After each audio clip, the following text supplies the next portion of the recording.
Welcome to our channel. Today we how to invest with M1 Finance step by step clearly. To begin investing with M1 Finance, start by downloading the M1 Finance app or visiting the M1 Finance website. Once you have the app or website open, create an account by providing your email address and setting a password. Next, verify your identity by entering your personal information, including your name, address, and social security number. After completing the registration, select whether you want to open a taxable account or an individual retirement account, like an IRA. Now, fund your account by linking your bank account and transferring the desired amount.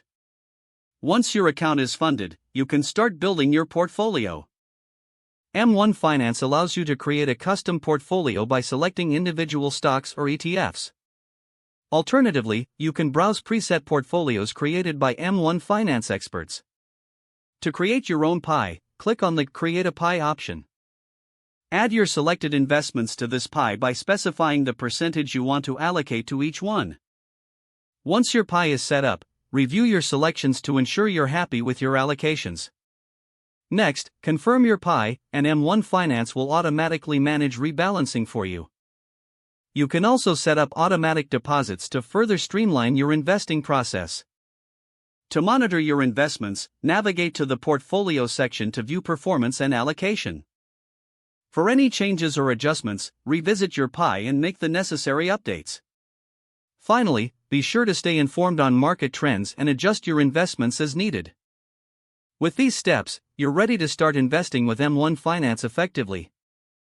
If the page does not load, refresh the browser or try again in a private or incognito window. Make sure you are using the correct email address, then retype it carefully to avoid small typos. If your password is not accepted, use the reset option and create a new strong password you can remember. Check your spam folder for verification or security emails, then complete any requested confirmation steps.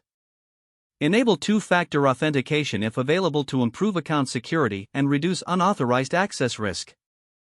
After signing in, review your profile details so your contact information and settings are accurate and current. If you see an error message, note it down and try again after restarting your device and internet connection. Log out when you finish, especially on shared devices, to keep your account and payment information secure. If the page does not load, refresh the browser or try again in a private or incognito window. Make sure you are using the correct email address, then retype it carefully to avoid small typos. If your password is not accepted, use the reset option and create a new strong password you can remember.